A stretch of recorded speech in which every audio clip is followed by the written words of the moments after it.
प्रयागराज में दिव्य और भव्य कुंभ का तो आयोजन हो चुका है। इस आयोजन में इस आयोजन में होने वाले 6 शाही स्नानों में से जो पहला जो शाही स्नान था यानी 14 जनवरी का, उस शाही स्नान की आप जब आंकड़े जानेंगे यानी कितने जो श्रद्धालु हैं उन्होंने स्नान किया इस पावन पर्व पर, ये जानकर शायद आप चौंक उठेंगे। तो आपको बता दें, जो महाकुंभ की जो शुरुआत है वो 13 जनवरी से ऑफिशियली मानी जा रही है और 13 जनवरी से 4 दिन हो चुके हैं इस कुंभ को शुरू हुए। इन 4 दिनों में लगभग 10 करोड़ से ज्यादा श्रद्धालु आस्था की डुबकी गंगा, यमुना और अदृश्य सरस्वती में लगा चुके हैं। इस बीच जो इन श्रद्धालुओं का आवागमन प्रयागराज के महाकुंभ में बना हुआ है, इसी के मैनेजमेंट को खासा ध्यान रखते हुए उत्तर प्रदेश की योगी सरकार खासा तौर पर ध्यान रख रही है कि पुलिसकर्मी या सुरक्षा व्यवस्था जो है वो जगह जगह पर तैनात हो। ऐसे में 40,000 से ज्यादा पुलिसकर्मी तैनात किए गए हैं। तमाम एजेंसियां, चाहे वो एनएसजी हो, एटीएस हो, यूपी पुलिस हो, सेंट्रल पुलिस हो, सीआरपीएफ हो, आईटीबीपी हो या अन्य कई राज्यों की पुलिस हो, ये सारी पुलिस जो है प्रयागराज में तैनात की गई है। इन पुलिस के जो महकमे हैं, इनको प्रयागराज में तैनात करने के पीछे मुख्य उद्देश्य रहा है प्रयागराज के कुंभ को सकुशल संपन्न कराने का। लेकिन इन सब के बावजूद, इतना खर्च करने के बावजूद जो विपक्ष है वो लगातार इस कुंभ पर हमलावर दिख रही है। आपको बताते चलें कि समाजवादी पार्टी की सरकार, जो कि उत्तर प्रदेश में सबसे ज्यादा ट्रेंडिंग सरकारों में से एक मानी जाती है, वो लगातार इस महाकुंभ को लेकर निशाने साध रही है।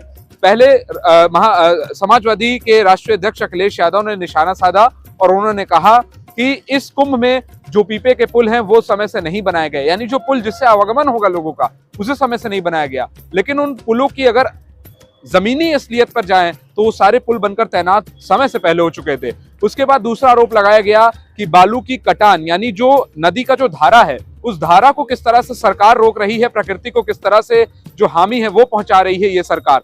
तो उसका भी जवाब इस सरकार ने दिया। उन्होंने बताया कि श्रद्धालुओं के स्नान के लिए और उनके स्नान को सुविधाजनक बनाने के लिए ये जो रेत की कटान है उसे किया गया।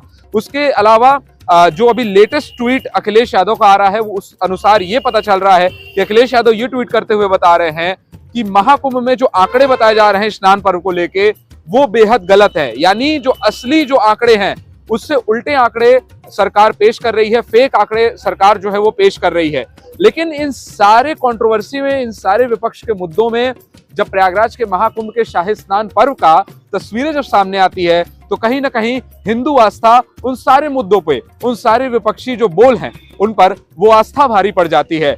कोई भी तरह से सरकार किसी भी तरह का जवाब देते नहीं नजर आ रही है। इसका कारण यही है कि जो श्रद्धालु हैं वो विपक्ष को जवाब देते हुए नजर आ रहे हैं। प्रयागराज में दिव्य और भव्य कुंभ की अलौकिकता और भव्यता को लगातार बढ़ाया जा रहा है और डिजिटल कुंभ के माध्यम से जगह जगह पहुंचाया जा रहा है।